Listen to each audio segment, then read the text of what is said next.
ഇന്ന് ഞാൻ വന്നിരിക്കുന്നത് ഒരു പേപ്പർ ക്രാഫ്റ്റുമായിട്ടാണ്. സിമ്പിളായിട്ടുള്ള ഒരു പേപ്പർ ക്രാഫ്റ്റാണ്. പേപ്പർ ഫാനാണ് ഞാൻ ഉണ്ടാക്കുന്നത്.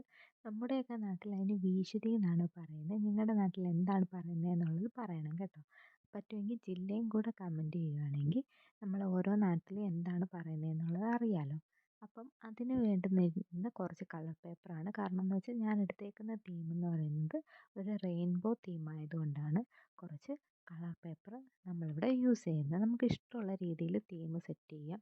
അതല്ല കളർ പേപ്പർ ഇല്ലാത്തവർക്കാണെങ്കിൽ നമ്മുടെ പ്ലെയിൻ പേപ്പറിലും നമുക്ക് ഉണ്ടാക്കിയെടുക്കാം. ഞാനിവിടെ ബേസായിട്ട് എടുക്കുന്നതെന്ന് പറയുന്നത് A4 സൈസ് പേപ്പറാണ്. വൈറ്റ് കളറിലെ പേപ്പറാണ്.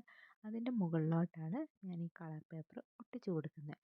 അപ്പം കളർ പേപ്പർ നമുക്ക് നീളത്തിൽ ഏത് ബേസ് പേപ്പർ ഏതാണോ എടുക്കുന്നത് അതിൻ്റെ നീളത്തിൽ നമുക്ക് കളർ പേപ്പറും ചെറിയ രീതിയിൽ കട്ട് ചെയ്ത് എടുക്കാം. അതായത് വലിയ വീതി വേണ്ട. നമുക്കിഷ്ടമുള്ള വീതി എത്ര വേണോ അതനുസരിച്ച് നമുക്ക് ഏതൊക്കെ കളറാണ് വേണ്ടുന്നതെന്ന് വെച്ച് ഞാൻ റെയിൻബോ എടുത്തുകൊണ്ട് ആ ഒരു തീം അതല്ല നമ്മുടെ ഏത് കളറാണോ നമ്മൾ ചെയ്യാൻ ഉദ്ദേശിക്കുന്നത് അതനുസരിച്ച് നമുക്ക് കട്ട് ചെയ്ത് ഓരോന്നായിട്ട് നമുക്ക് ഒട്ടിച്ചു കൊടുക്കാം. അപ്പോൾ ഒട്ടിച്ചു കൊടുക്കുമ്പോൾ ഒരു കളർ തന്നെ രണ്ടെണ്ണമാണ് നമ്മൾ എടുക്കുന്നത്.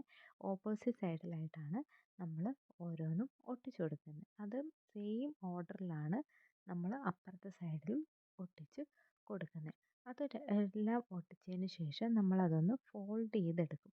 എന്നാലേ നമുക്ക് വീശുരിയായിട്ട് സെറ്റ് ആവാൻ പറ്റും.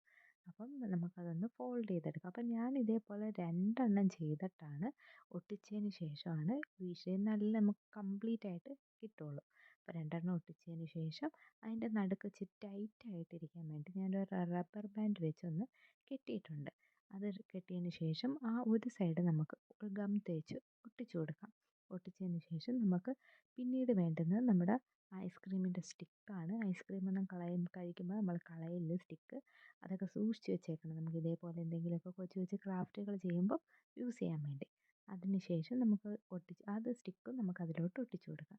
പിന്നെ നമുക്കൊരു ക്ലൗഡിൻ്റെ ഒരു തീം വരച്ചിട്ട് ആ ഒരു കവർ ചെയ്യാൻ വേണ്ടി ആ ഒരു ഏരിയ കവർ ചെയ്യാൻ വേണ്ടി നമുക്കങ്ങോട്ട് സെറ്റ് ചെയ്യാം. നമുക്ക് വേണമെങ്കിൽ ബാഗിലോ നമ്മൾ പോകുന്നിടത്തൊക്കെ നമുക്കിത് കൊണ്ടുപോകാം. നമ്മുടെ പേഴ്സിലോ ഒക്കെ പൗച്ചിലോ ഒക്കെ വെച്ച് കൊണ്ടുപോകാനും എളുപ്പമാണ്. എന്തായാലും ചൂടൊക്കെ വരുമ്പോഴത്തേക്ക് നമ്മൾ ഭീഷണിയും തപ്പി ഇറങ്ങും.